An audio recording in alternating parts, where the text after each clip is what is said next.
G'day everyone, my name is 𝙈𝙮𝙮, and thank you for joining us for this live Zoom. Today I'm joined with a great friend of mine who's a shadow work practitioner. But before I introduce you, let us take a moment out to thank all our great sponsors who've been with us from day one.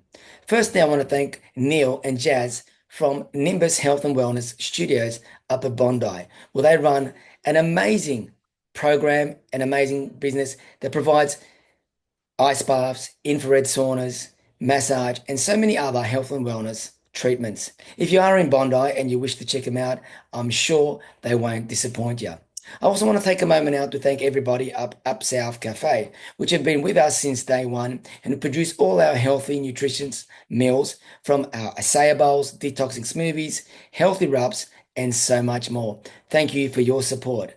Today, we're joined by Charles Myssy. Charles, thank you for joining us. How you doing? And it's great to see you, my friend. Yeah, Dad, it's great to be here, my friend. It's an absolute honor. Really looking forward to having this conversation with you. And yeah, thank you for having me. Thank you for inviting me on your show. Amazing. We've been talking about it so much, and now Yeah. we're here.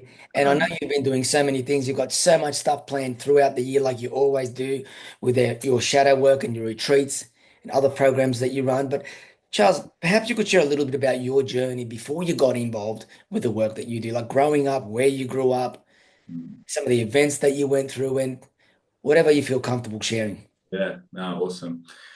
Yeah, so I grew up in Sydney, in Western Sydney in particular, and grew up from an immigrant family. My parents came to Australia in like the mid to late 70s from Lebanon, couldn't speak a word of English. So, fleeing a civil war. So it was already a pretty rough beginning that my family came here with. Um, and I was raised by my family. And then when I was about 8 years old, my parents split. And so from that point on, I was raised by a single mother. And from there, life started to get pretty tough. We grew up in housing commission, and um, there was a lot of like things going through that made me feel like I didn't belong, or I didn't feel like I was good enough, or didn't have the best head start financially. Even sort of growing up in a society at that time where I felt like my skin color or my ethnicity, it was almost like seen as like I'm a bit of an outsider in a way, kind of growing up in that era of Cronulla riots and things like that, where, wogs and ethnics, it was a bit like, you're sort of a bit of a target to like racism, things like that. But during that time, I was blessed to have a beautiful, really committed mother who was very fierce in how she provided for us. A lot of great friends that I grew up with in the area that I grew up with, who also came from tough upbringings, and through that journey, it gave me like a sense of belonging, and a real sense that there is a chance that I have to make it out of this. So a lot of determination from there.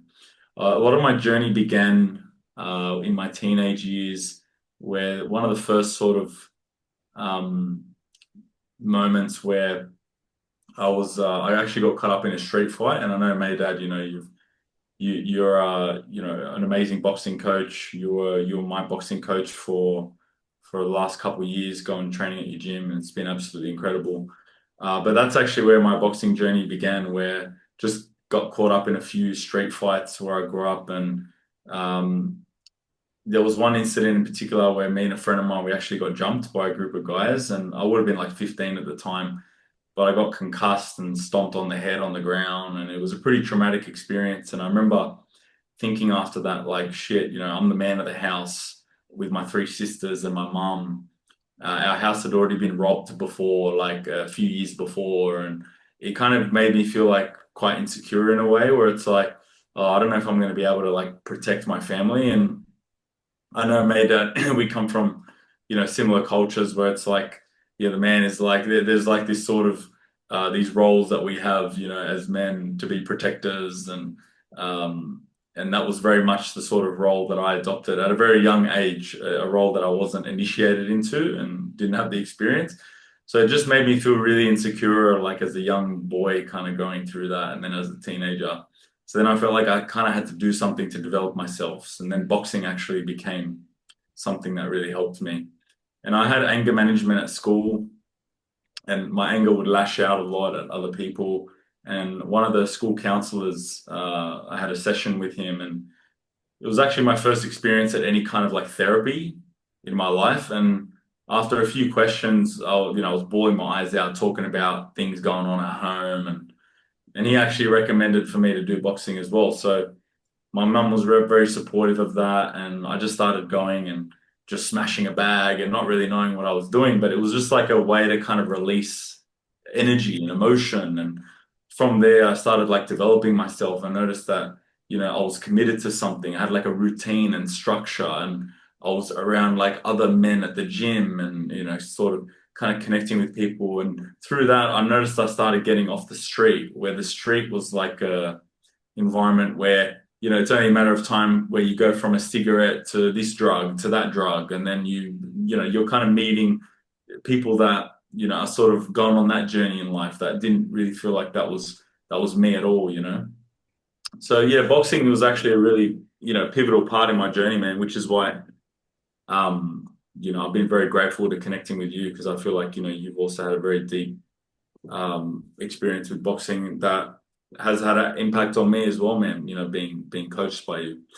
Um, so yeah, man, then after the teenage years, it was I got into being a personal trainer. So personal training, I was a personal trainer for 8 years, man, and you're helping people and coaching people, and it's only a matter of time until what you're teaching people physically starts getting into like mentally, emotionally, and spiritually. And I know that you know all about that, because when you were coaching me, you were bringing in those concepts and like honoring like the holistic approach that it takes to really transform someone. So I was doing that too. So then I started learning more about psychology, mindset, and hypnosis, and all these different tools, just as a way that I could get my clients to be the best version of themselves. And during PT, that was actually when I really broke out of the financial insecurity I was in. So, before that, we were, my mum was living week to week, struggling to make ends meet. But personal training really gave me like the confidence to be like, man, I can make some money. I can do this. Like, let's get out there and get out of this crappy situation. You don't need to live like this forever, Charles. And then from that money, I wasn't like investing it in, I wasn't partying. I wasn't all that. I didn't really care about like the best clothes or fancy cars and all this sort of stuff. I was just traveling, man. I was traveling all around the world, and I was traveling all around like Africa, South America, Asia, mainly around like those places.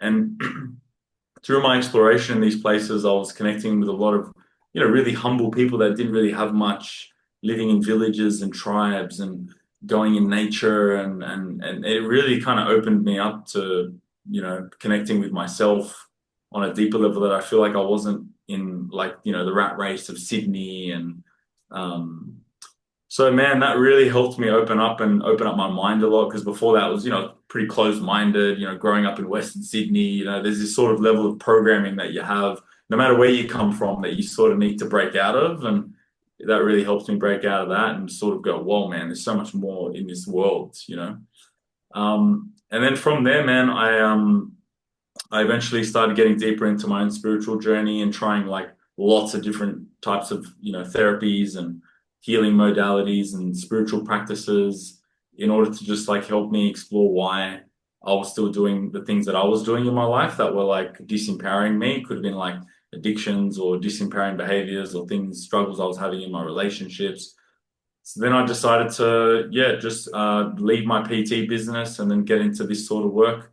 And that started during COVID, because the gym I was working at just shut down because of the lockdowns. And then I decided, I'm like, you know what, I'm going to do something completely different. So I dedicated my life to this work, and I've been doing it for 5 years, ever since. Incredible. Charles, I was taking notes in regards to a few of the things that you were touching on. And one of the things you were touching on is about the area you grow up in. Obviously, different environments customize, or you end up being customized in your internal view of how you see the world. So if you're around a group of kids that are always breaking into cars and breaking into shops, jumping fences, on social security. And I'm not saying it's bad to be unemployed because sometimes people go through Mm, that phase and they've got the assistants to look for work, and that's great. But that whole energy, that whole system that you get caught up in. Doesn't matter where you go. If you hang down Bondi Beach, I remember first when we moved over here, we were always surfing. We're in that surf culture.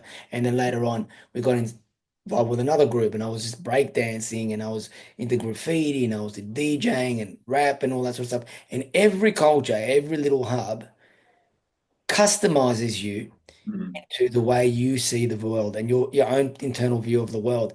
And I admire the fact that you had a chance to travel so much. I've never had a chance to, well, I haven't traveled as much as you, but I have done my fair of travels. And you're right, mm. every time we are exposed to nature or people who are less fortunate than us, we are humbled and we really get a chance to connect and see ourselves and see life so much better.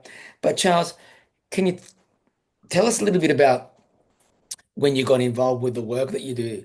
Who were the type of clients you were working with, and what was it that you were doing with them? I know we've spoken about shadow work and you as a practitioner, but can you tell us a little bit about what it is exactly and what it is you do? Yeah, thanks, man. So the first type of clients I was working with, so I actually opened a studio in North Bondi, and the studio, it was like a wellness studio, and half of it was a gym. We had a massage room, and then the other half was like a meditation room where we do sound healings and then shadow work as well.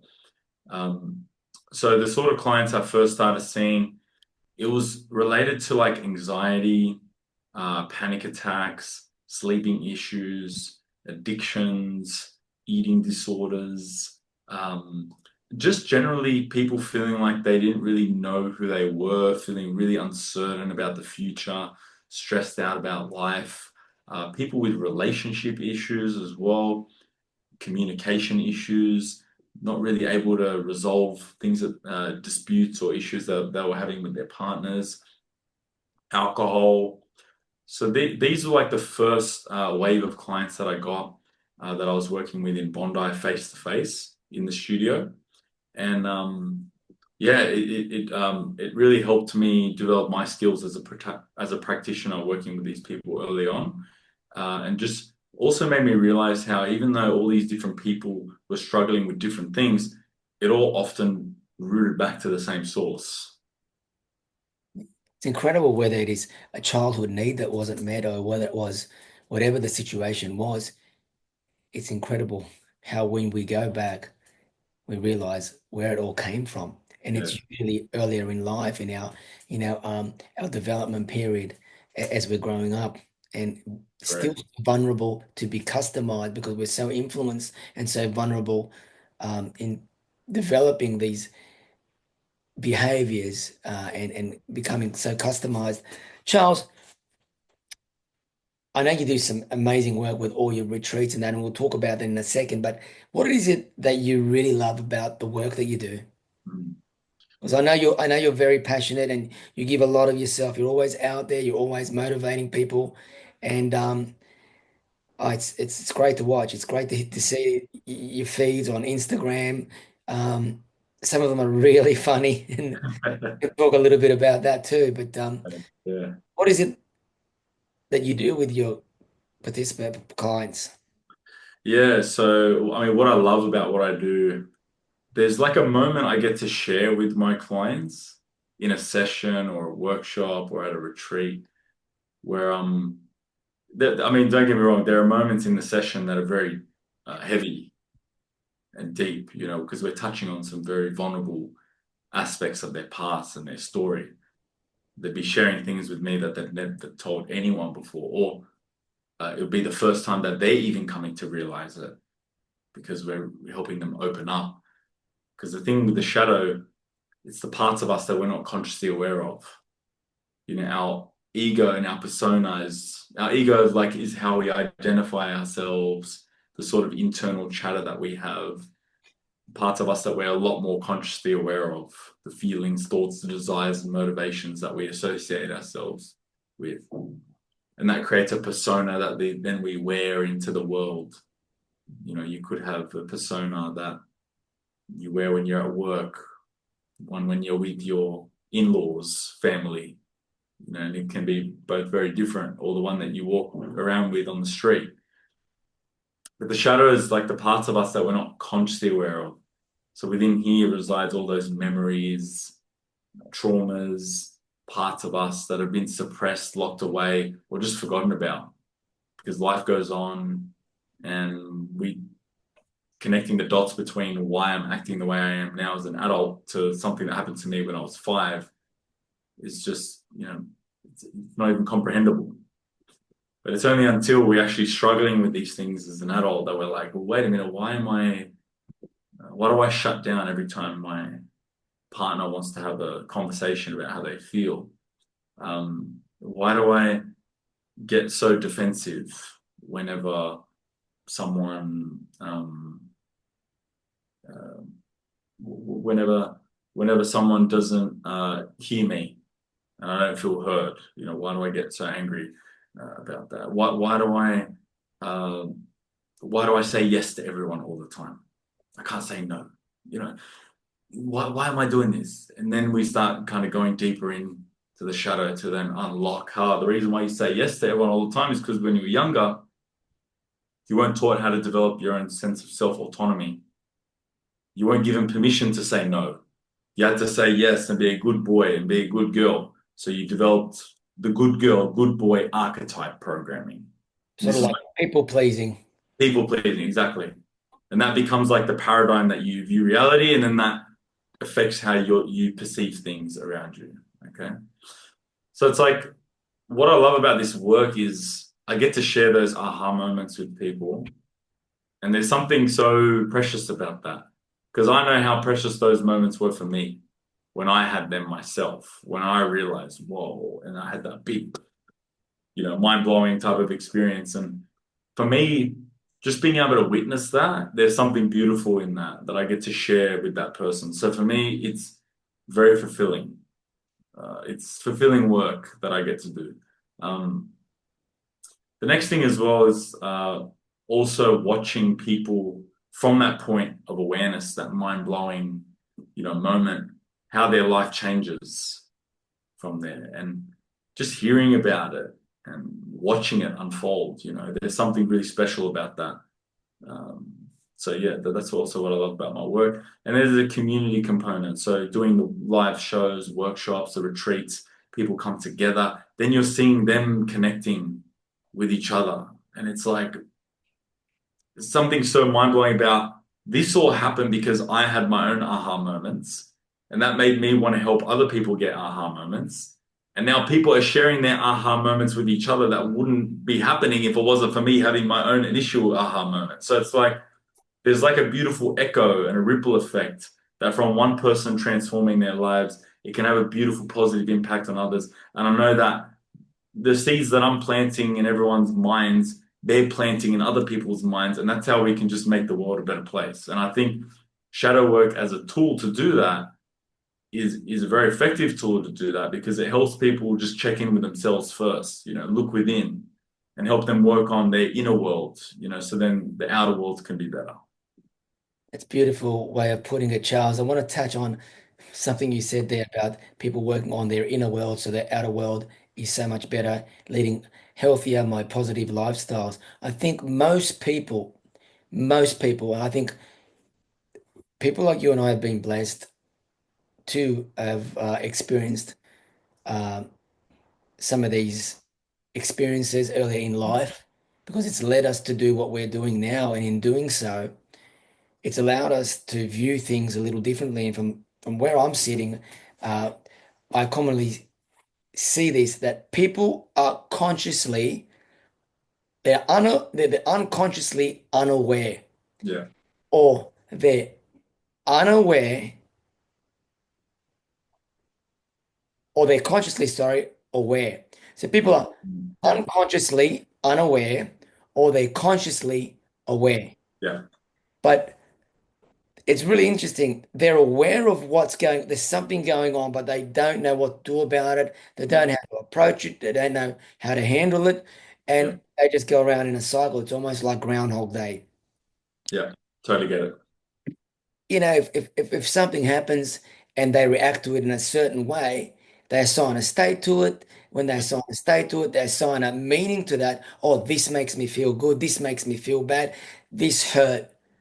And anytime a similar event occurs in life, they assign that particular state or that meaning to Yeah, that event. yeah, Um, and that is repetitive, isn't it, Charles? And correct. it over so many years of seeing this go on and doing this pattern, people become customized with it, and before you know it, they it's deep rooted in their modality, it's deep rooted in their personality, it's deep rooted in the way that they view the world and the way they view themselves. Correct. Yeah, spot on.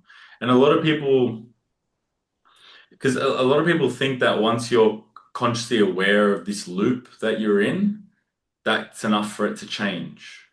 Now, awareness is important, but so many people are aware of what they're doing. They're aware that they're uh, Drinking too much or drinking too much, eating too much food, or getting too angry at their family, or whatever it is. They're aware of the thing, you know. But it's like from that point of awareness, what happens then to help break the loop? And there are a few different steps that follow on from awareness.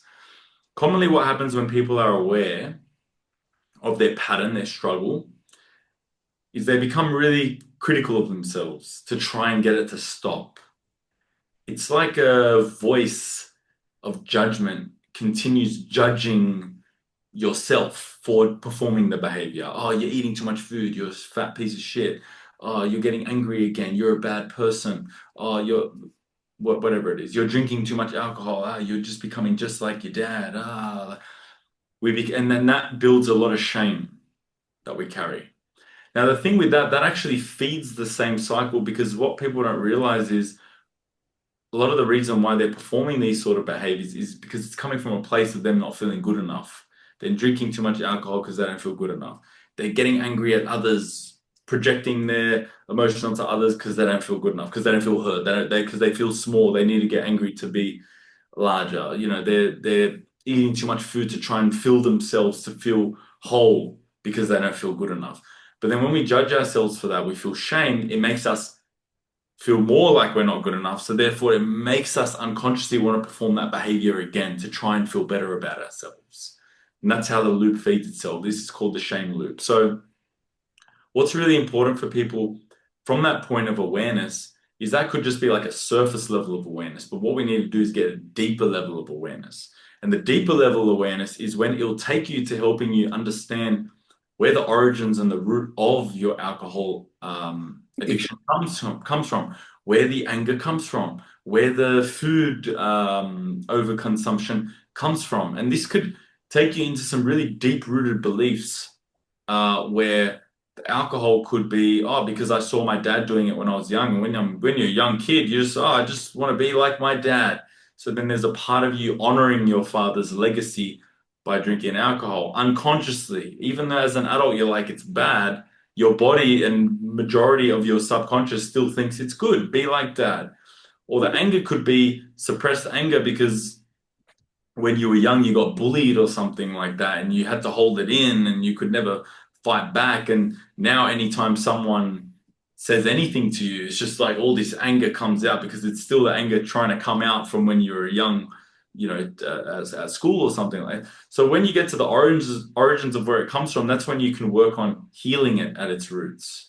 And healing, it's really just an experience you go through where your body moves from a state where it doesn't feel good enough, it feels unsafe, it feels some sort of survival response has opened up from there. Fight, flight, freeze, fawn. These are all different ways our nervous system protects us.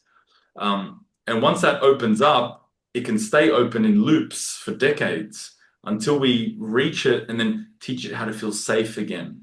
This is what brings the body back into homeostasis, where it can feel safe and it can digest the past experience so that we can be more present now. That's an experience of healing.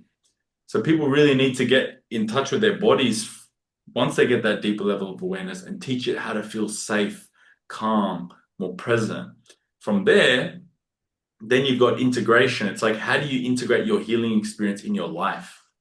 And this is where you can look at, because after these big healing experiences, you can walk back into the world and it's like, oh my God, how do I navigate this now? I got to like manage my anxieties and my stresses and in my family, at my work. It gets hard to rebalance yourself in this environment again that, let's be honest, a lot of society almost encourages us to be stressed. It's part of the culture. It's what's normal, in our society. And that's why, all these health issues, can become really present because the society just kind of creates it from from the foundation. So then you got to learn how to integrate yourself back into society. And that can be really challenging. That means that you probably have to set boundaries, cut some people off, go in different environments, eat better food, all these different things so that you're really supporting your body through, You're going through. Yeah. exactly.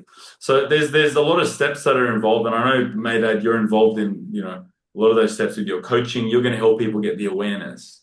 And then the healing, I know you teaching people like meditation and breathing and stuff. And then you're also supporting people with the nutrition and things. So it's all part of like a process that someone goes through holistically to get them from when they were at to feeling better, more authentic, more calm, and more themselves. Charles, I've always had a vision on anything I did and let's just refer it to boxing because that's what I've been doing as a boxing teacher at my own Bondi boxing gym that I've owned for 18 years. And I've always seen it as teaching a craft. And while I'm teaching that craft, my main goal is to improve and stimulate mindful learning. And Mm. with that mindfulness becomes a better awareness. And with that awareness comes a better skill. So it's almost like skill development. Everything is skill development from the way the student is able to perceive information, take on board information, and then be able to facilitate it. Because I've always had the vision and the view and the idea that what makes a really good teacher is a guy that not only is able to demonstrate what Mm. needs to be done, but is able to implement it into the student's mind Yes. and educate the student that what's in him is in you and what's Mm. in you is in him, and to educate the student that they can facilitate it. Yeah. Man, I feel that. I feel like you did that so well. Like firsthand being coached by you. I remember, there were some moments in our coaching together where it was like very mentally challenging, but I had so much trust, in you and what you were doing because I knew that there was an art in how you were coaching me, and for me to just surrender to it as a student. And over time, I noticed that, man, my boxing was getting significantly better. And even though at the time when you were teaching me, I didn't quite understand what it was that you were doing, but it played out in my body later. It's like you were tapping into my subconscious, like getting me to download like sequences and stuff. It was fascinating.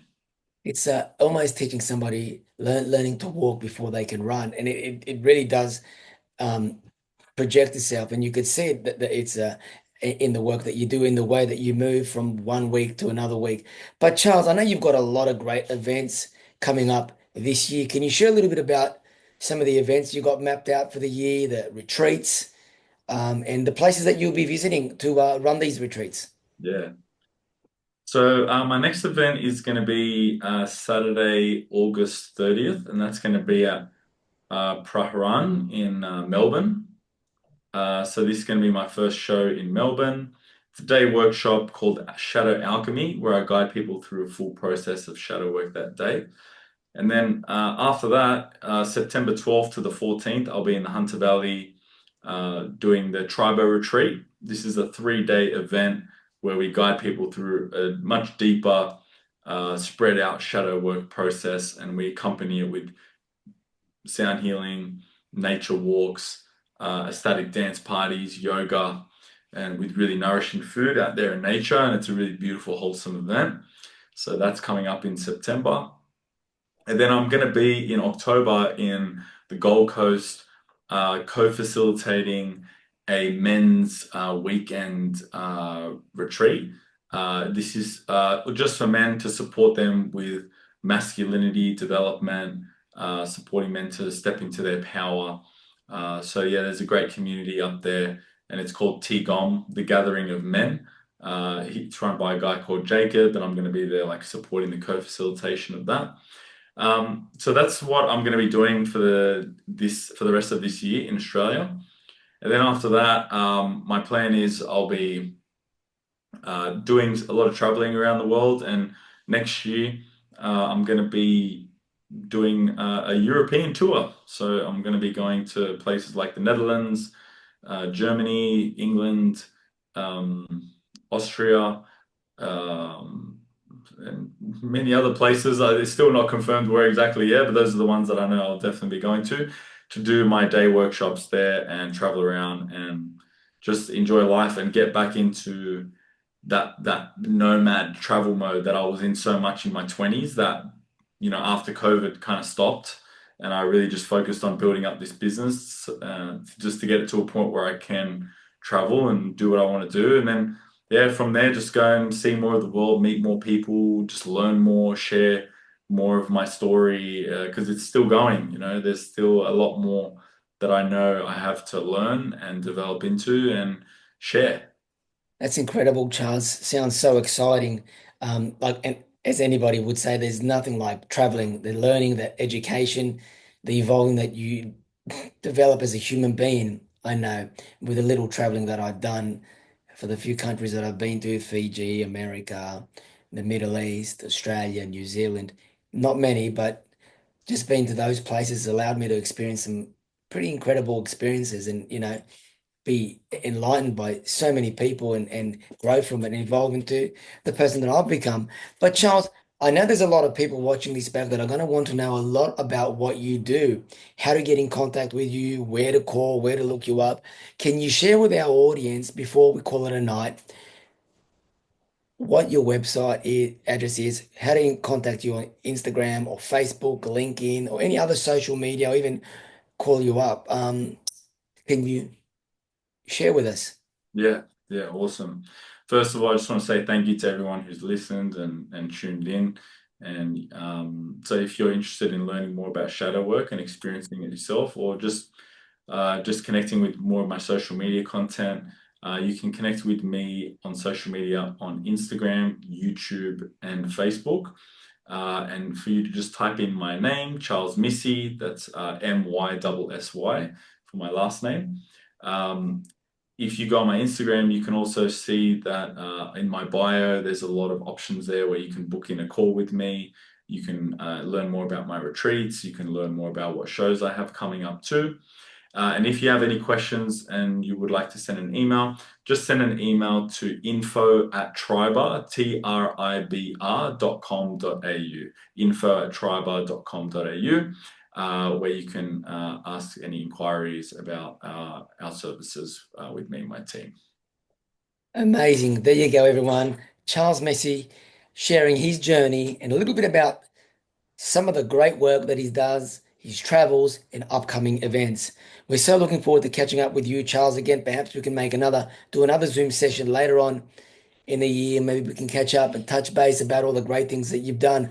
One of the points that you touched on tonight was about male masculinity, men masculinity. And I think what a lot of people out there don't realize, and I'm directing this at men, and if there's any women watching this, you need to understand this because there's a lot of single men out there and a lot of men in relationships, in marriages, fathers, husbands, granddads, who need to understand that masculinity doesn't mean just going out and pumping weights and standing strong and all that. It's being in touch with your feelings, understanding how to express yourself, Yeah, understanding that if things are not the way they need to be, that you can do something or work towards living a healthier life, a better quality life. And it's not just diet, it's not just nutrition, it's this internal dialogue, it's this internal spinning wheel that we talk about, like the Groundhog Day, whether it be shadow work, whether it be trauma healing, whatever it may be. Every one of us has some deep-rooted issues that we are so shy to talk about. And it's okay. It's okay. I've got some. We all have some. me too. Learning to embrace it is just the start for you, not for anyone else, but for you to live a more quality life, a better, healthy living. And from that, as Charles and I were discussing today, it just has a ripple effect to everybody around you, from the workers that you work with, from your family, your wife, your kids, and then others around them. Charles, it's so great chatting to you today. For everybody watching this, just remember next week we're going to be joined with Orlando Fernandez, a former Florida Boxing Hall of Fame boxing trainer who's been inducted, an inductee, who's going to be talking about his journey and his struggles through life, his injuries, double hip replacement, and all the other things that I'm sure you guys are going to enjoy listening to what he has to say. From Charles and myself from Bondi Beach, Sydney, Australia, thank you for joining us. Have an amazing week, and we'll see you soon. Take care. Thank you, everyone.